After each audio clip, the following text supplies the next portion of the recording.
Olá, sejam todos muito bem-vindos e todas muito bem-vindas ao canal Pita Educacional. Se é a primeira vez que você está vindo aqui, seja bem-vindo, seja bem-vinda.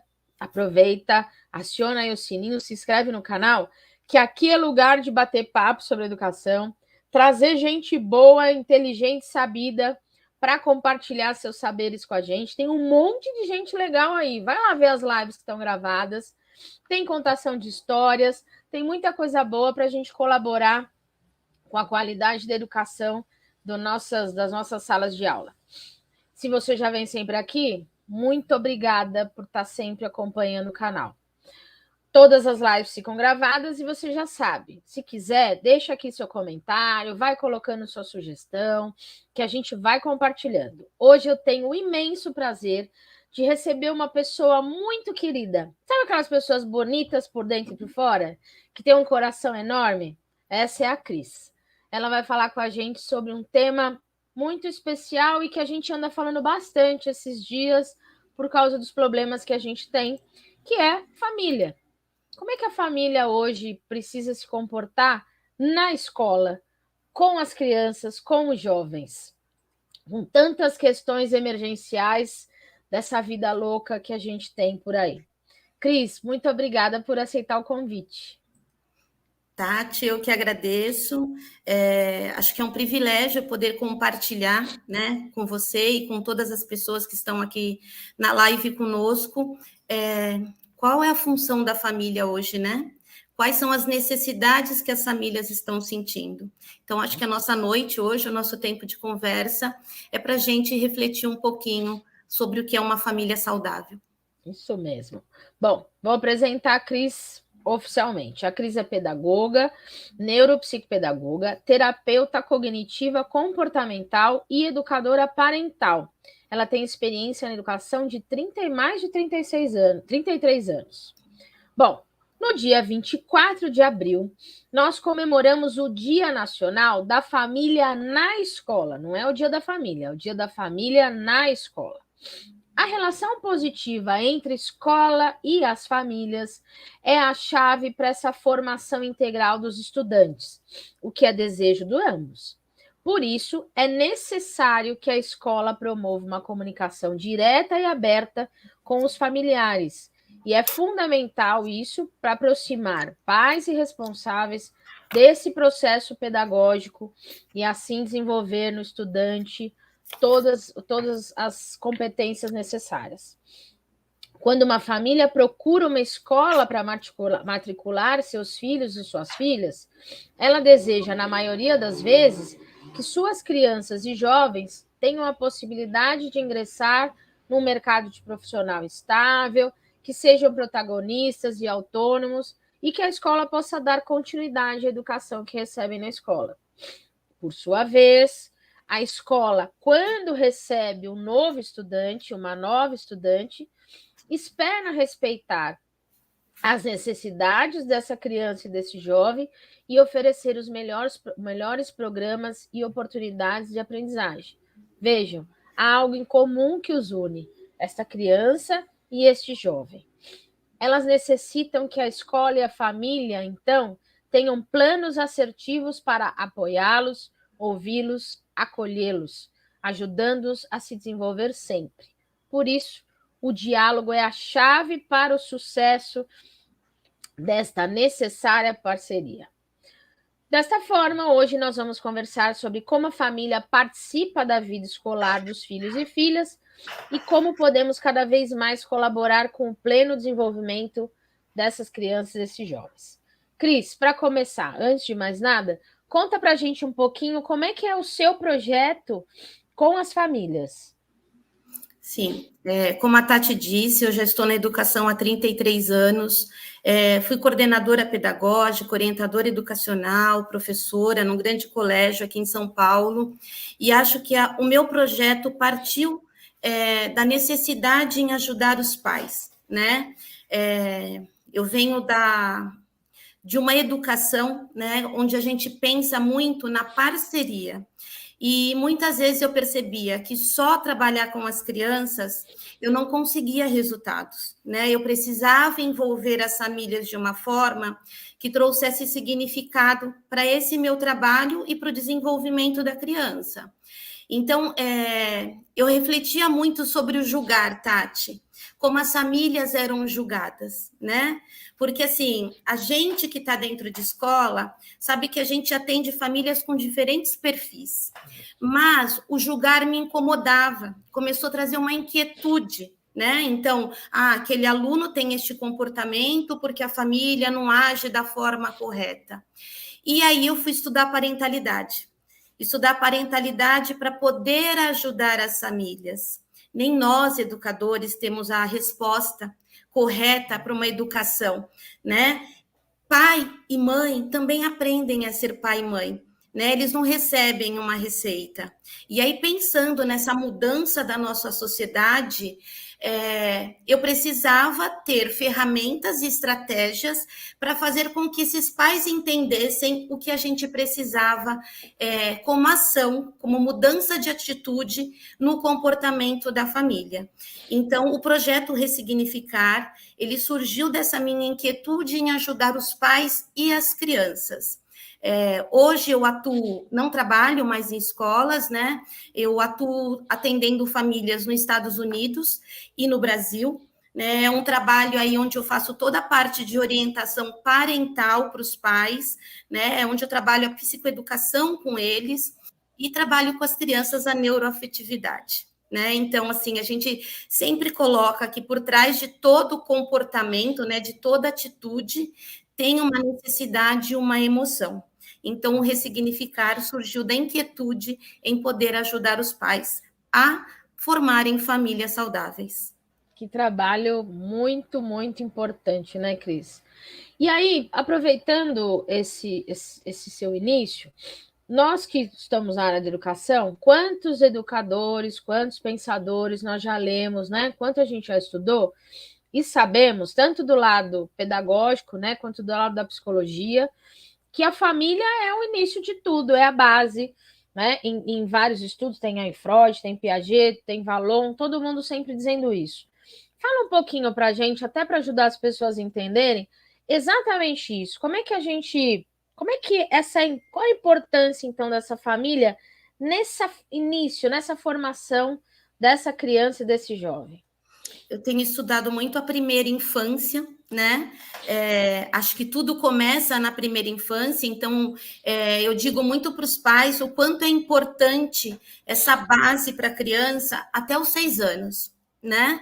Então, assim, como que os pais devem reagir frente às necessidades que essas crianças apresentam, sendo modelos para eles, né? E a gente discute muito porque os pais falam assim para mim, mas a gente se espelha muito na criação que a gente teve dos nossos pais, né? Então, muitos de nós, né? Eu já tenho aí 51 anos, graças a Deus, meus pais não tinham um estilo parental autoritário, eles tinham um estilo parental democrático, mas muitas famílias vêm aí de um autoritarismo, né, de uma criação autoritária, e acaba refletindo nas crianças hoje, que existem outros comportamentos. Então, eu sempre coloco que a família tem que ser a maior conexão para o desenvolvimento dessa criança. Então, se eu sou a base, eu tenho que ser uma base que passe para o meu filho confiança, segurança. Eu tenho que ser aquele pai e aquela mãe que o meu filho, a primeira dúvida que ele tiver, ele vai perguntar para mim. Ele não vai perguntar para o colega, ele não vai procurar na rede social, né? Ele não vai buscar no Google, tem que ser presente. Então, assim, as famílias hoje, quando a gente pensa qual que é a importância da família para a vida da criança, do adolescente e do jovem, tá? Muitos jovens têm me procurado também, mostrar que é presente na vida deles. Então, a presença e a conexão é a base para o desenvolvimento saudável dessa criança. Eu também acho, Luciana, que sorte aí dos filhos dela terem você por perto, eu também acho. Eu acho que toda essa experiência que faz com que esse trabalho seja legal. Cris, e aí aproveitando o gancho que você disse de modelos, né, de lembrar, o que é importante a gente deixar claro aqui, gente, quando a gente está falando de família, não é um modelo de família, né? Família são as pessoas que ali estão, sejam dois pais, duas mães, uma avó, como meu caso, eu fui criada pela minha avó, o tio, a tia, o pai, a mãe, só o pai, né? Isso não é disso que estamos falando, não é este modelo, né? Sim. E estamos falando das relações que ali se estabelecem, independente desse responsável, né? O quanto esse responsável entende a importância da sua relação. E por isso, Cris, cada família, obviamente, eu acho que é isso que depois na escola a gente sente, cada família tem um jeito de educar, né? E aí, como é que a gente pode pensar nesses estilos todos parentais de educação na formação das crianças e dos jovens? Você disse bem, Tati, não é modelos de família, né? Hoje, qualquer pessoa que é responsável por uma criança, ele precisa executar a parentalidade. Né? Então, eu tenho discutido muito com as famílias e com algumas escolas que hoje todas as pessoas que estão no entorno das crianças, dos jovens, dos adolescentes, são responsáveis pela educação dela. Pais, professores, coordenadores, diretores, né? E pensando assim, na família, no responsável principal, a gente precisa pensar nesse modelo, né? Nesse estilo de parentalidade. Hoje a gente discute muito aí a inteligência emocional, né? E para a gente discutir a inteligência emocional, a gente precisa passar por uma reeducação emocional e romper alguns ciclos, né? Não dá para a Cris, eu não tenho filhos, mas se tivesse, na atualidade, seguir o mesmo padrão, o mesmo estilo de educação que meus pais me ofereceram. Embora era uma educação assim que eu não tenho que me queixar. Eu falo que hoje a Cris Pedro ela tem como referência os meus pais na educação. Então, assim, quando a gente pensa na educação dos nossos filhos de hoje, que vivem aí a era digital, não tem mais como a gente ser uma família autoritária, né? Uma família onde os pais não permitem o diálogo com o filho. Então, quando a gente fala, por que será que muitos jovens hoje ficam nos quartos? Né? Tem aquele livro aí que todo mundo está lendo, Geração Quarto, e ele fala muito disso, né? Hoje, o refúgio da nossa crianças de 6, 7 anos, já estão ficando com o iPad no quarto. Por quê? Porque às vezes não existe essa conexão, não existe esse diálogo com os pais. Então, o pai determina, né, uma orientação, e aquela orientação que a criança, o adolescente, o jovem tem que seguir. Isso afasta cada vez mais o jovem dos pais. E aí eles vão buscar outras influências. Eles vão buscar a rede social, eles vão buscar aí os aplicativos, os amigos que eles nem conhecem. Eu lembro que há 2 anos atrás, uma garota entrou na minha sala e disse chorando, Cris, eu perdi minha melhor amiga. E eu sempre coloco para os alunos e para as crianças que eu atendo que os pais são os nossos melhores amigos, né? Os nossos responsáveis são os nossos melhores amigos. E eu falei assim para ela, nossa, mas por que você brigou com a sua amiga? E ela contou a história. E eu falei, quantos anos vocês se conhecem? 1 ano. Ela frequenta a sua casa? Não. Eu nunca vi minha amiga. Só vejo pelo celular. Presencial eu não vi minha amiga. Então ela estava sofrendo por quê? Ela não tinha conexão com um pai e uma mãe autoritários e era nessa amiga que ela depositava toda a confiança. Então imagina para essa adolescente nesse momento perder a pessoa que era referência para ela, mas que ela nunca tinha tido contato na vida real, né? Era na vida digital. Então, assim, uma família autoritária afasta cada vez mais os filhos. E aí a gente pensa naquela família que também tem um estilo permissivo. É aquela Os família opostos. que o filho Legal. fazer tudo, é o oposto. Exato. Né? Então, você já pode caminhar sozinho no shopping com 11 anos, você já pode fazer tais coisas com 10 anos, porque eu permito, a nossa família é assim, só que a gente não pode esquecer que no entorno existem outras pessoas, e que muitas vezes essa permissividade faz com que as crianças percam o limite, né? Ela não tem regras, então, ela que toca aí a vida dela. É uma criança que ela sabe que ela pode fazer tudo. E ela não vai ter limite. Tem aquela família que é a negligente, que é aquela que sabe que o filho está tendo atitudes, comportamentos que não são adequados, que podem trazer problemas futuramente na sociedade, mas que fingem que não vê, né? E aí que entra a parentalidade, Tati. Porque às vezes eu finjo que não vejo porque eu não sei lidar com a situação. Exatamente. Né? Então, assim, como que eu faço para lidar com esse comportamento do meu filho? E quando a gente trabalha a orientação parental com os pais, é para eles perceberem quais caminhos, quais ferramentas, quais estratégias eles devem usar para chegar na atitude que esse filho está apresentando. E aí vem o estilo democrático, que é aquele estilo ternura e vigor, né? Eu lido com o afeto com o meu filho, mas eu coloco o limite. Aqui em casa é assim. É desse jeito que eu gostaria que você agisse na sociedade.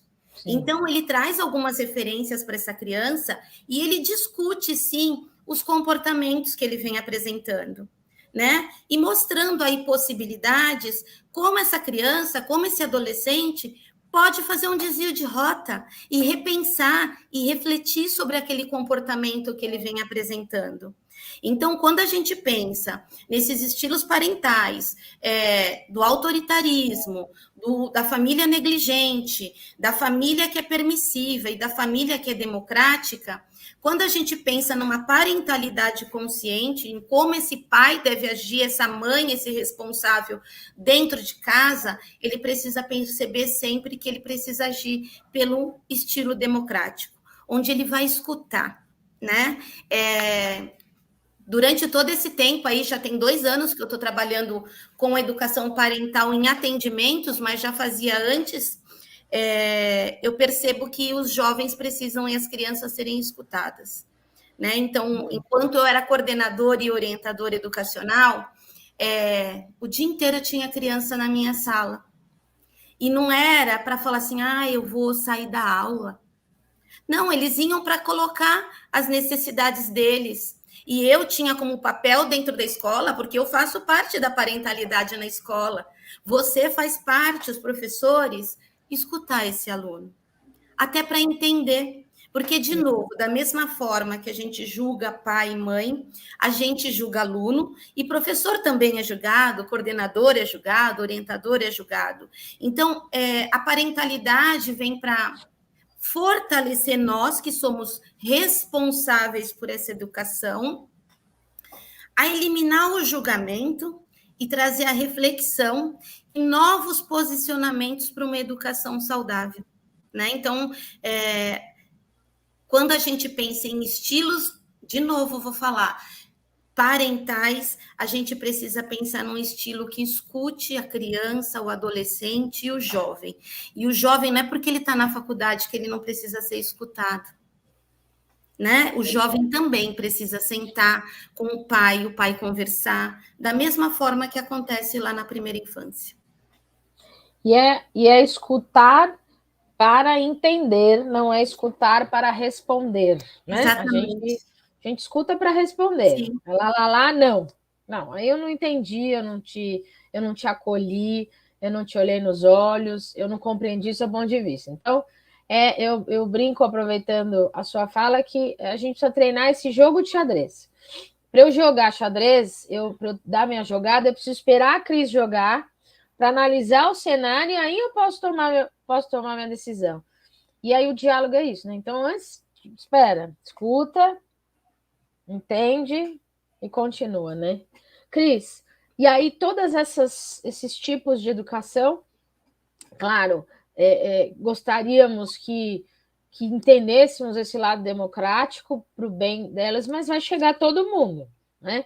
E aí, quando essa família chega na escola, esses tipos de famílias, qual é a importância? Eu acho que mais do que qualquer coisa, é até o tema central do nosso papo, é também uma necessidade hoje. Nós estamos vendo vários casos aí acontecendo, justamente porque não pode haver uma competição entre escola e família, é preciso ter uma parceria. Qual é a importância dessa família e dessa escola juntos nesse processo?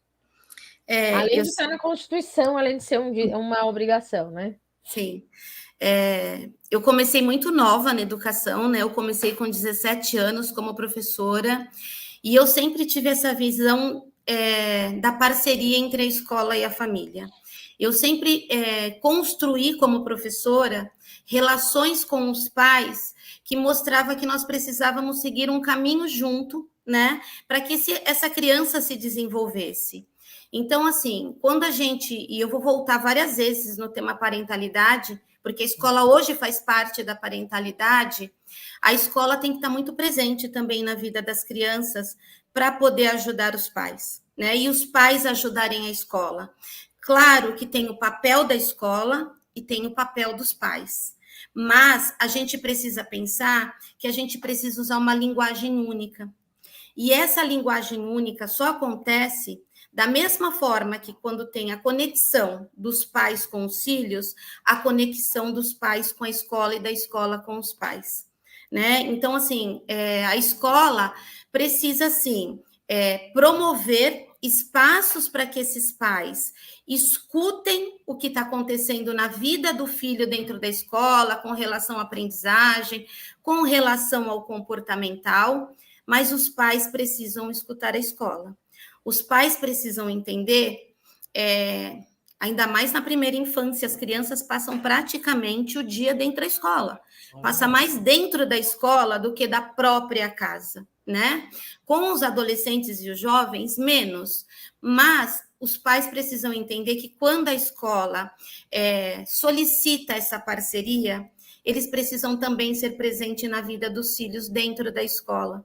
Né? Então, assim, o seu filho está apresentando um problema de comportamento, como a gente pode ajustar essas atitudes na escola e dentro de casa? De que forma você vai poder cobrar o seu filho com relação à postura dele aqui dentro, a comportamento, a aprendizagem? Então, precisa ser uma escola reflexiva, né? Entender que todas as crianças apresentam aí atitudes, comportamentos muitas vezes inadequados, mas porque existe, sim, uma emoção, né? Existe uma necessidade que precisa ser cuidada pela escola e pela família. Não consigo pensar num pai que não se preocupe com a educação do filho na escola, né? Isso me assusta, né? Ainda mais nos tempos de hoje. Então, a gente vê aí tanta coisa acontecendo, tantas notícias, né? E muitas vezes o jovem, o adolescente, apresenta um comportamento dentro da escola e a própria escola não está percebendo o que está acontecendo com essa criança. E nem os pais. Então, se a escola percebe, é o momento da escola chamar essa família e falar, vamos junto, né? Se os pais também estão percebendo que em casa está tendo um comportamento que traz aí uma necessidade diferenciada, vá até a escola. Eu preciso da ajuda da escola para também perceber meu filho aqui dentro. Então, acho que essa parceria, essa conexão, essa responsabilidade com a educação das crianças, hoje não tem como a gente delegar só para pais ou só para a escola, né? Hoje a gente precisa estreitar laços, e precisam ser laços de responsabilidade, laços transparentes e laços que pensem aí no futuro das crianças, né? Eu sempre dizia para as crianças, eu não penso em você no 8º ano, eu não penso em você no 9º ano, eu penso quem vai ser você o dia que sair do colégio, o dia que você sair da minha terapia, da minha sessão, como você vai começar a agir, né? Eu não posso pensar naquele tempo que ele está, mas eu preciso promover espaços de reflexão para as crianças, para as famílias, para os responsáveis e até para os próprios educadores, né? A escola precisa preparar os educadores, os professores precisam de formação para lidar com essas crianças, esses jovens de hoje. Né? Então, a gente recebe aí crianças com diferentes dificuldades. Se a escola não está preparada para isso, não tem como ajudar nem a criança, nem a família e nem o educador. Então, nós temos uma grande responsabilidade em nossas mãos. Quando escolhemos lutar pela educação, a gente precisa pensar que somos nós que vamos precisar fazer a diferença na vida dessas crianças, dessas famílias e dos educadores. Maravilhoso. Acho que essa é a essência, porque se não é esse diálogo, quem paga sempre é a criança e o jovem, porque é ele que fica ali no meio da gente discutindo, enfim. Uma coisa só gostaria de acrescentar, que é a questão de hoje da gente se adaptar a essas parcerias, né? Uma coisa que é óbvio, todo mundo tem uma vida corrida, não dá para a gente comparar a minha avó, que podia ir na reunião às 8 da manhã de uma bela quarta-feira ensolarada, e a gente que trabalha, que tem uma rotina maluca, que está com o WhatsApp ligada. Blá, blá. Então, é entender a qualidade do tempo e as maneiras de participar. Tem tanta coisa legal, né? Que a gente pode trazer as pessoas, conversar. Olha aqui, estamos cada uma num lugar, vocês estão cada um num lugar aqui, espalhados nesse Brasilzão, e a gente encontrou um tempinho para ter qualidade de uma boa conversa. A mesma coisa na escola, a mesma coisa com os filhos. Cris, isso aí é legal, a gente já entendeu, mas e quando dá ruim? E quando essa família não participa disso? A gente sabe uma lista de coisas, mas assim, eu queria que você falasse um pouquinho. O que esse problema vai causar, isso que você falou, a médio e longo prazo, né? Porque dá uma impressão só não fui na reunião, só não sei o que aconteceu, é só agora, tô sem tempo, mas e aí lá no fundo? Tati, eu penso assim, a maioria das escolas, elas dividem em 3 trimestres, ok? Nesses 3 trimestres, nós temos 3 reuniões com pais no ano. Certo? 3 reuniões. Hoje eu escrevi na minha página sobre o tempo, sobre a qualidade do tempo com os filhos. Então, quando a gente não consegue reservar na nossa vida esse tempo de qualidade, que seja o cuidar, né? Eu falo que criança precisa ser assistida. Então, quando a escola oferece esses espaços de diálogo para o pai, para a mãe, para o responsável, e não existe o compromisso dessas pessoas com a educação das crianças, a primeira a sentir é a criança. Sim. Né? Ela sabe que, embora o pai tenha um emprego, a nossa rotina é uma loucura, né? Nossa, meu filho cresceu e eu nem percebi, né? E aí, quando você coloca na balança para onde eu dei mais valor. Então, esse tempo que faz com que o pai não seja presente na vida acadêmica do filho dele, vai trazer, sim, dificuldades na aprendizagem, o isolamento de muitas crianças, né? A repulsa, né? Eu atendo crianças aí que estão apresentando repulsas pelos pais. Então, assim, ele não conversa comigo, ele não me escuta, ele não sabe da minha nota. Ou aquele pai que, mesmo não estando presente, não participando dessa vida escolar do filho dele, e às vezes a criança vai muito bem, tá? Tem criança que começa a decair na aprendizagem, mas tem outros que vão muito bem, e o pai só... mas ele tira nota bem, boas, ele fala 2, 3 línguas. Então, ele vai exaltar e valorizar sem estar presente. Ele só vai olhar resultado. E aí, quando ele olha o resultado do fracasso, ele não olha para ele. Você não estudou? Olha que nota, eu pago a escola. Então, hoje, os pais precisam entender que 6 horas no ano, no máximo, que é o tempo que ele vai se desprender para participar de reuniões com pais em escolas, é a qualidade que ele vai dar para o filho dele entender: meu pai me acompanha na vida escolar. Ele não olha só minha nota, ele quer saber também do meu caráter, ele quer saber dos valores. Ele quer saber como eu sou como estudante, como eu sou como pessoa. Então, quando esse pai,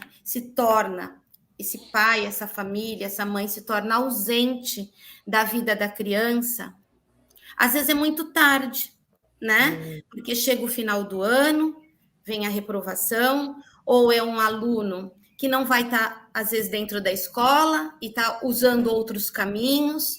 Então, fugas, né? De pedido de socorro, às vezes, para o pai poder enxergar. Então, quando a família não tem esse compromisso, vai prejudicar, sim, o futuro dessa criança, desse jovem. Né? Muitos deles vão começar a mostrar comportamentos, aprendizagens, com muita dificuldade, porque o pai não assiste essa criança, não sabe o que acontece na vida dele. Então, de novo, eu falo, são 3 reuniões com pais no ano, 6 horas para você participar da vida acadêmica do seu filho. Isso a gente não pode deixar de lado, gente. Isso é um direito da criança, é lei. Pai precisa acompanhar o filho na escola. Exato. Cris, acho que você coloca uma coisa importante também em relação a esse produto, né? Esse produto nota, falando em escola, então assim, como se tudo é só. E aí a gente fala também com professores, né? Como isso é uma revisão de aprendizagem. A aprendizagem não é só um número, a aprendizagem é um processo. Então, não necessariamente o que tirou 10 aprendeu, não necessariamente o que tirou 5 não aprendeu. Exatamente. Eu posso, inclusive, ter variações nisso. Então, analisar o caminho muito mais do que o produto. Perguntar, eu costumo dizer, pergunte o que você aprendeu ao invés de que nota você tirou. Já faria uma diferença gigantesca, né, Cris? Sim. E o que mais me preocupa, Tati, é que assim, essa valorização da nota é cultural. É isso. Né? Mas a gente não pode esquecer dos valores, né, que você constrói com o seu filho como pessoa. Ele é uma criança educada, ela sabe respeitar, ela tem empatia. Essas habilidades socioemocionais não estão sendo valorizadas hoje em dia dentro de casa, de muitas casas. Então, assim, eu me assusto quando a escola fala que meu filho não está tendo um bom comportamento. Claro, dentro de casa ele vive dentro do quarto. Na escola ele vai soltar muitos dos comportamentos que ele não consegue falar dentro de casa. Então, assim, quando a gente não cuida, né, das habilidades socioemocionais dentro de casa também, quando a gente não conversa sobre emoções, o meu projeto ele é todo pautado nas emoções. Legal. Né? Então, uma criança pequena, quando ela... é birra. Não é birra. O que tem por trás daquela birra? Um adolescente que bate a porta. Por que ele bateu a porta? Ele bateu porque ele está sendo mal educado, porque ele não aceitou um não. Mas você conversou com ele? Então, acho que a gente precisa ter um olhar para a valorização nos dois sentidos. Tem que ter um equilíbrio. Né? Eu preciso sim acompanhar esse processo de aprendizagem do meu filho, mas eu também preciso conversar com ele sobre as emoções, sobre como ele se sente. Exato. E isso não tem acontecido. Volta também no modelo que você falou da gente repetir a nossa formação, lá no comecinho do papo. Sim. Que é também em relação às emoções, a nossa geração não foi acostumada a lidar com isso. Então, a nomear. Então, engole o choro, isso não é nada, seja forte, o homem não chora e blá, blá, blá. Todas essas ladainhas que a gente ouviu e que hoje não dá, a gente sabe que não. Então, assim, Eu preciso acolher o choro, o riso, a raiva, a angústia, a ansiedade, né? E acolher de Sim. verdade, né? Você sabe, Tati, ontem eu atendi uma criança de 4 anos e ela começou a live assim comigo. Sabe, Cris, eu senti raiva ontem. Que bonitinho. Uau, quando que a gente tinha a possibilidade de conversar com as Exato. pessoas sobre as emoções? A gente sentia raiva e ficava com a raiva. A gente É. sentia tristeza e não falava da tristeza. E uma criança de 4 anos, quando a família começa a ter essa parceria, quando começa a fazer orientações para essa criança, ela começa a colocar para fora o que ela sente. E aí ela não vai chegar com 12, 14 anos batendo, querendo acabar com uma outra pessoa, porque a gente começa a desenvolver a autorregulação, ela entender de que formas que todo mundo vai sentir raiva, mas como a gente pode trabalhar com esse sentimento, Ah, né? que ótimo. Exemplo excelente, né? Nomear, né? Exatamente. Nós não pudemos. Nós não sabíamos, Não. né? Então, E nem hoje é nossos importante. pais. É, exatamente. Eram outras. Aí, de novo, volta lá no comecinho. Você falou, não posso mais reproduzir o modelo de criação que tivemos, né? Sim. Cris, o que você acha? O que você avalia que talvez sejam as causas dessa ausência familiar? Eu penso muito na nossa educação, tá, Tati? Então, vou voltar tempos atrás aí, onde as nossas mães praticamente ficavam dentro de casa, né? Muitas das mães cuidavam dos filhos em tempo integral. O pai era responsável, né? Pelo trabalho externo, a mãe pelo trabalho interno, e a sociedade trouxe uma demanda diferente, né? A necessidade da mulher também começar a trabalhar, né? De se colocar também na sociedade como uma função reconhecida. E muito disso foi refletindo na educação. Então, hoje, a maioria das crianças passam integralmente na escola, muitos com cuidadoras, onde a cuidadora também faz parte da parentalidade. Quando eu trabalho com as famílias, eu tenho sessões de orientação para as cuidadoras, porque não adianta a cuidadora falar uma linguagem e a família outra. Então, a cuidadora faz parte do meu projeto. E essa velocidade que a sociedade trouxe de trabalho para a família fez com que as famílias perdessem essa conexão. Então, assim, era o tempo de todo mundo jantar junto, tinha o horário do pai chegar em casa. Eu lembro que minha mãe já anunciava: olha, seu pai vai chegar para trabalhar, a gente vai jantar na mesa, todo mundo junto. Hoje não existe quase mais a mesa para jantar. Eu tenho trabalhado com os pais reunião em família. Eu tenho ensinado os pais a sentar nas mesas com os filhos para conversar sobre a semana, para falar sobre as necessidades. Então, cada vez mais, a família, por necessidade, foi perdendo essa conexão com os filhos, né? Então, eu gosto de dar exemplo do que eu estou vivendo, e um jovem de 18 anos falou assim para mim: ontem eu briguei com a minha mãe. E eu falei assim para ele: mas por que você brigou?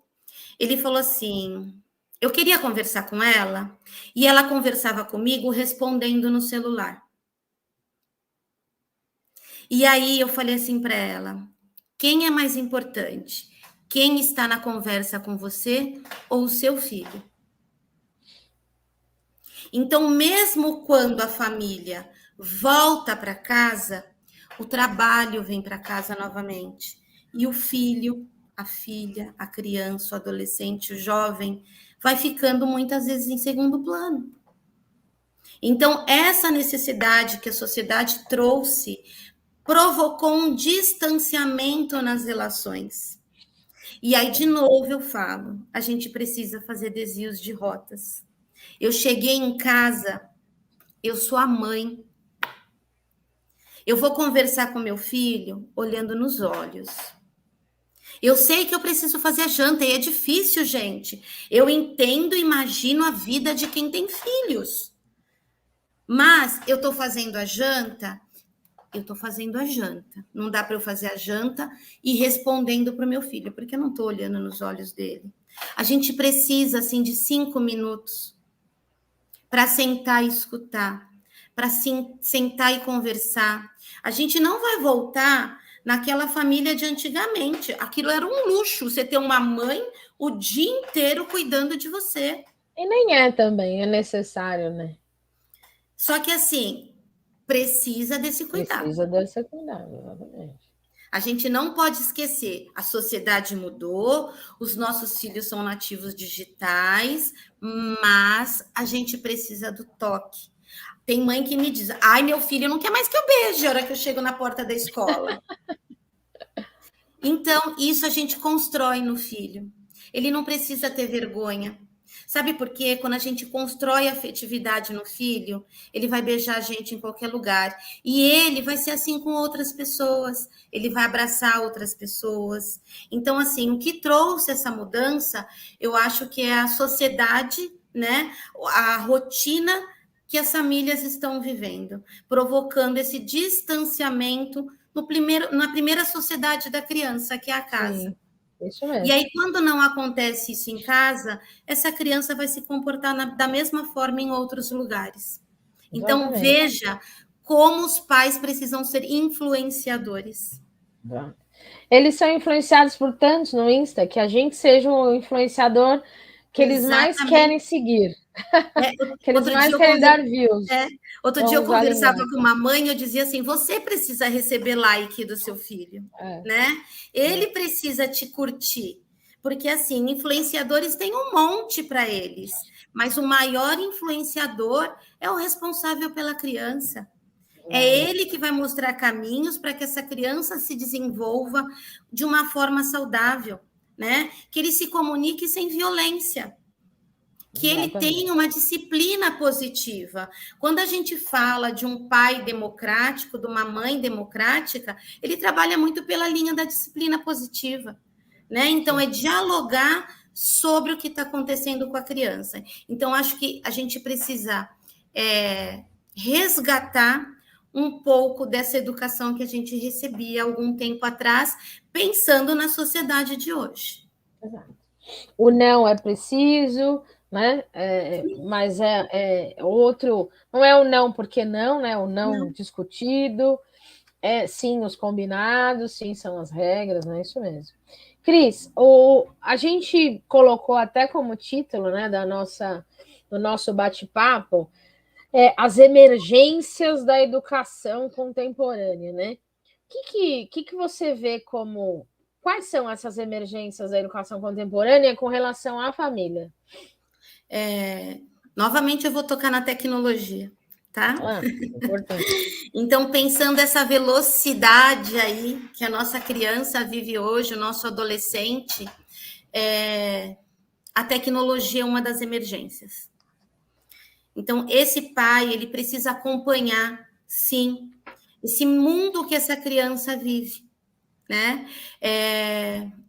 Semana passada eu discutia com uma família de uma criança de 6 anos que já no processo de ficar só dentro do quarto. 6. Então, 6 anos. Ela chega da escola, ela já pega o iPad e ela já fica dentro do quarto. Me assusta, né? Porque quando a gente pensa no quarto, a gente pensa nos adolescentes, onde eles querem a privacidade deles, a intimidade deles, mas isso está se tornando comum também já na primeira infância. Por quê? Porque a criança vive, tudo é muito rápido para eles. A tecnologia traz respostas rápidas. O jogo, ele quer ganhar o tempo todo.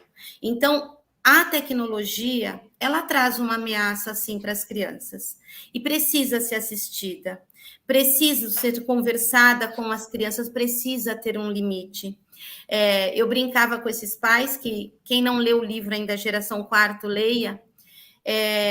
Na nossa infância, o quarto era dos irmãos. Era um quarto para os irmãos que tinham na casa. E o quarto do pai e da mãe.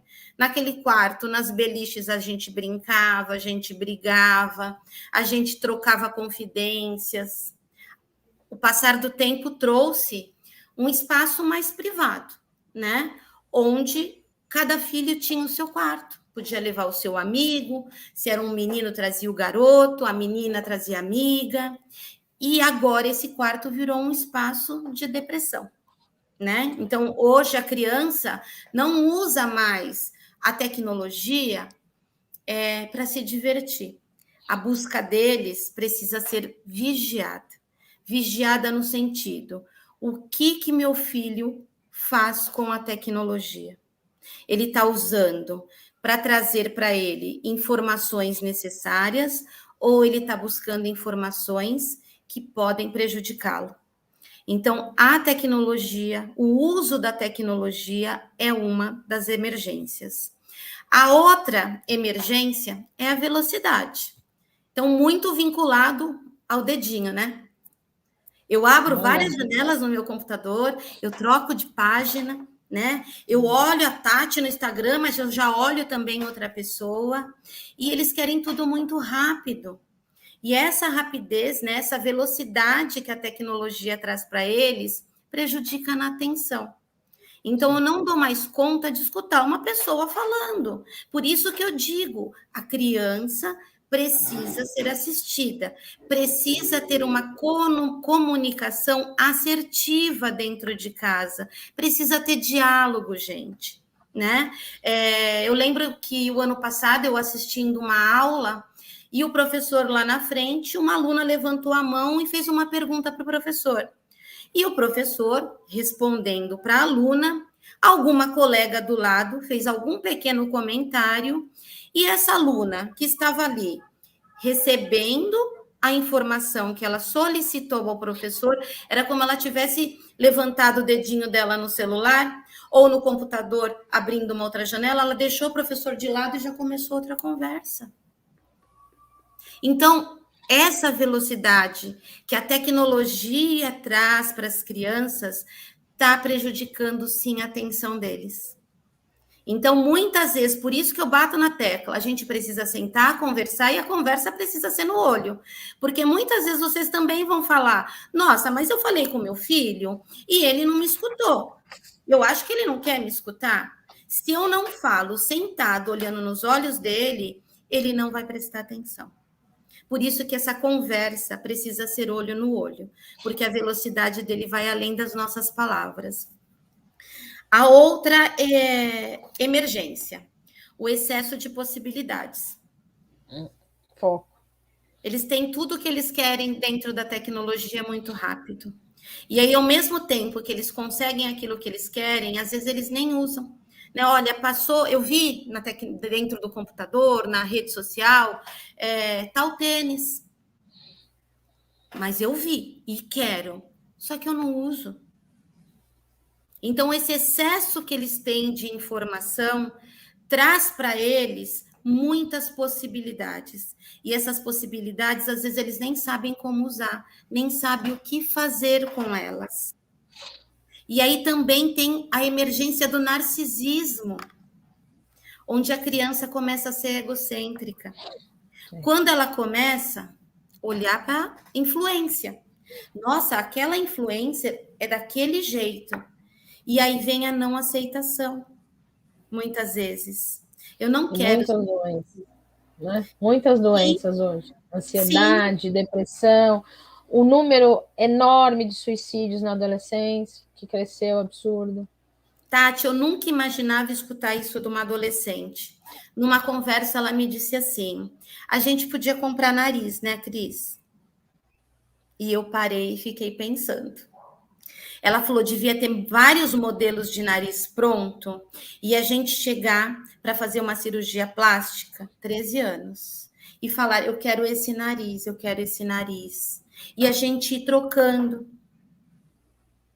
Então, olha a aceitação. Por quê? Porque a influência traz para ela que a mulher bonita é aquela mulher que tem aquele perfil. Que você, como adolescente, vai aparecer na mídia porque você tem um nariz bonito, porque você preencheu o seu lábio, mas com 13 anos. Então, essa velocidade que a tecnologia traz para a gente, essas possibilidades, tem feito com que nossas crianças não se percebam. Exato. Né? E não se aceitem. E o pior, elas não conseguem enxergar quem é mais hoje, quem é importante para ela, o grau de importância das pessoas. Né? Então a gente vem de uma geração que existia muito respeito no pai, na mãe, né? No professor. Hoje, muitas vezes, eles não conseguem perceber mais isso. Então, o meu amigo, ele me influencia muito mais que o meu professor, que meu pai e minha mãe. Por quê? Porque a velocidade dele, a resposta que ele quer é muito rápida. E nem sempre é aquilo que ele quer escutar. Então, essas pessoas que têm mais autoridade, não autoritarismo, deixam de ter valor para elas. Pesquisa mostram, né, que os jovens de hoje, e aí a gente vai até para o lado profissional, eu tenho feito orientação profissional também com alguns jovens, eles ficam no máximo 2 anos numa empresa, 1 ano e meio.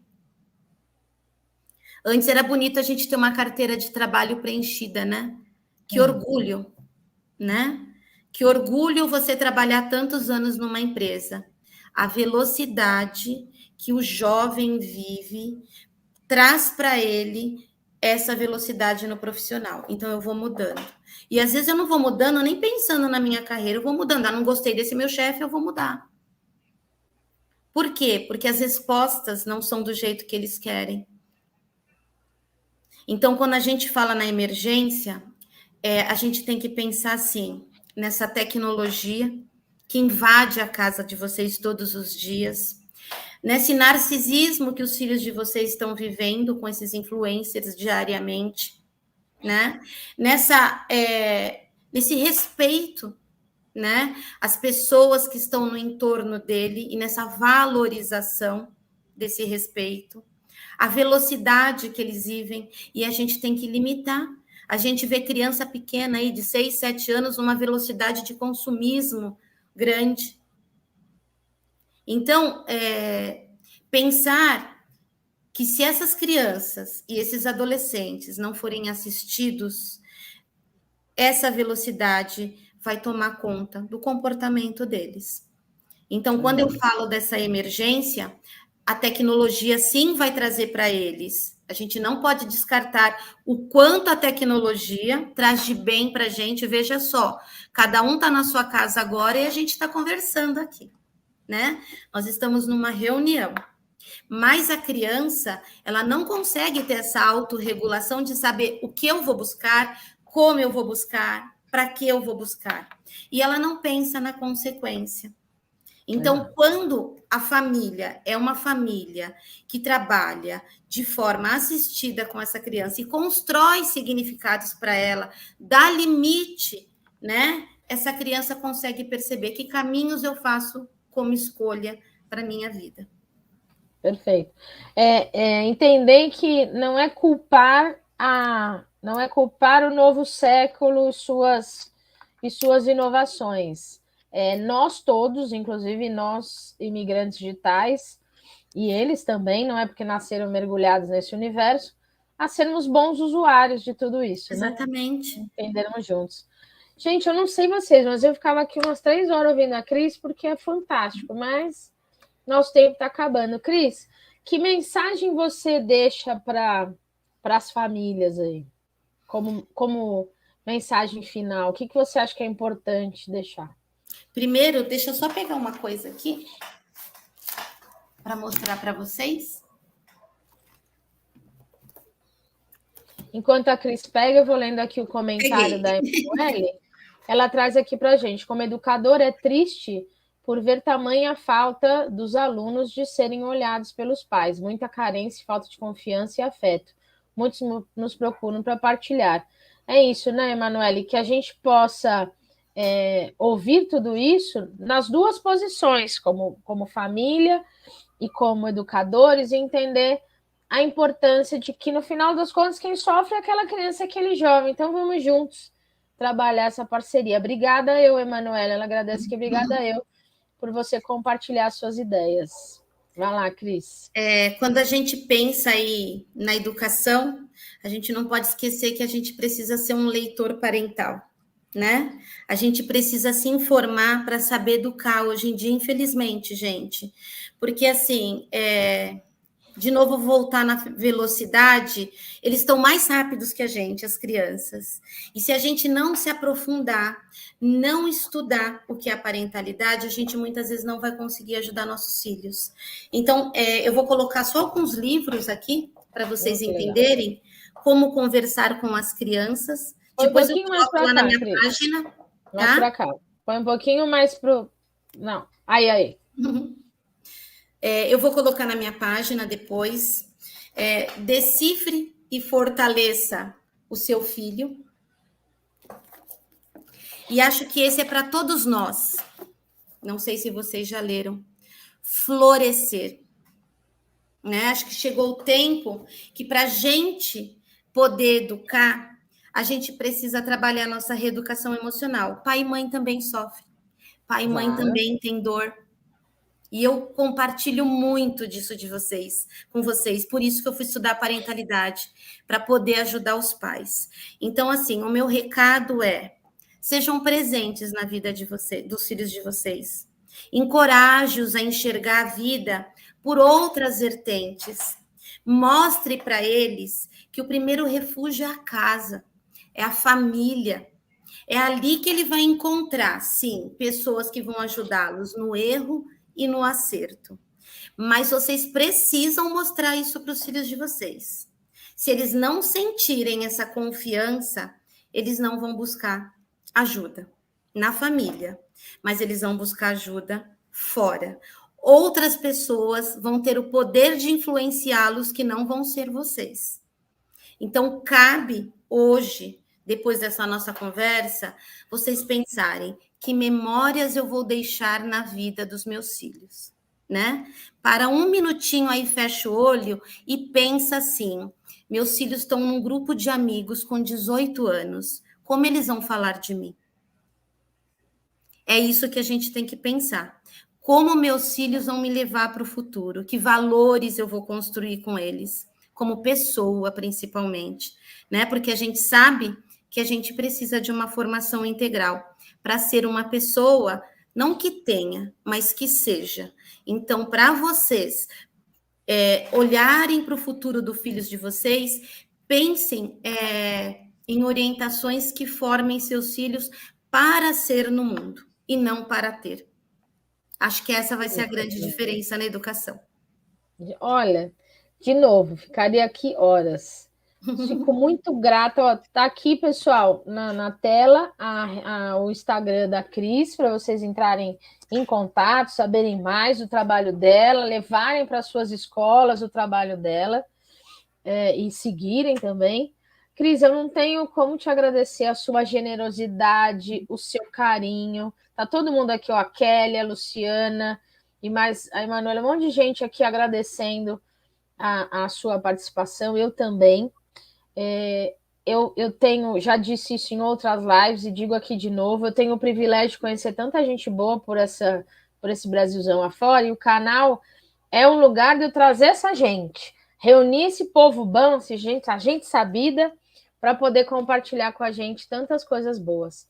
Então eu quero te agradecer de coração, sua generosidade, sua partilha, te desejar muito sucesso. Obrigada. Nesse seu trabalho que é tão importante e valioso.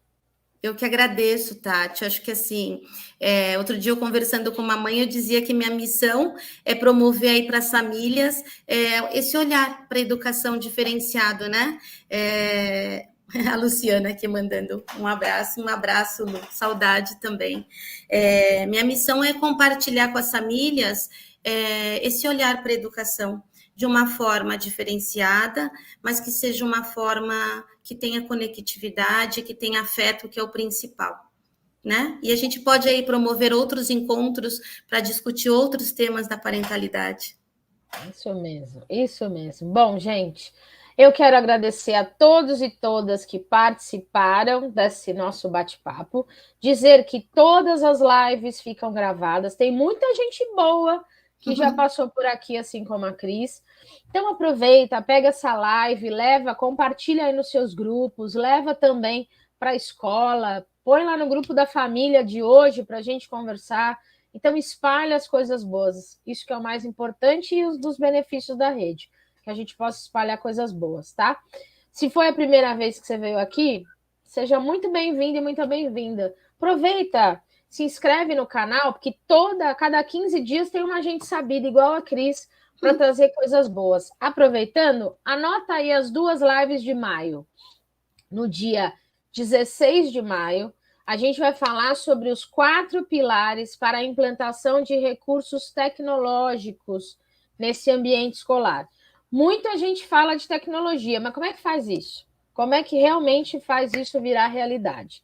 Então, a professora mestre Luciana Sintra vai nos ajudar a entender como é que a gente implementa a tecnologia real, não penduricário, mas coisas reais que são úteis. E no dia 30/5, também dando continuidade às nossas conversas sobre inclusão, a gente já teve uma sobre transtorno do espectro autista, que foi muito legal, está aqui gravada. A gente vai conversar com a Renata Haddad e a gente vai falar sobre dislexia e TDAH, tá? Então, TDAH. Então, transtorno de déficit de atenção, que eu acabei de ter um pequeno lapso aqui, falando no transtorno. Então, a gente vai conversar sobre isso, entender o que isso significa, como é que eu posso trabalhar isso, como é que eu ajudo essa criança, esse jovem, até um adulto que tenha esta característica e o que a gente, como é que a gente ajuda a adaptar nessas nossas realidades, tá bom? Então, se inscreve no canal, segue a gente, porque aqui é lugar de fazer a educação acontecer. Muito obrigada a todos e todas e até a próxima.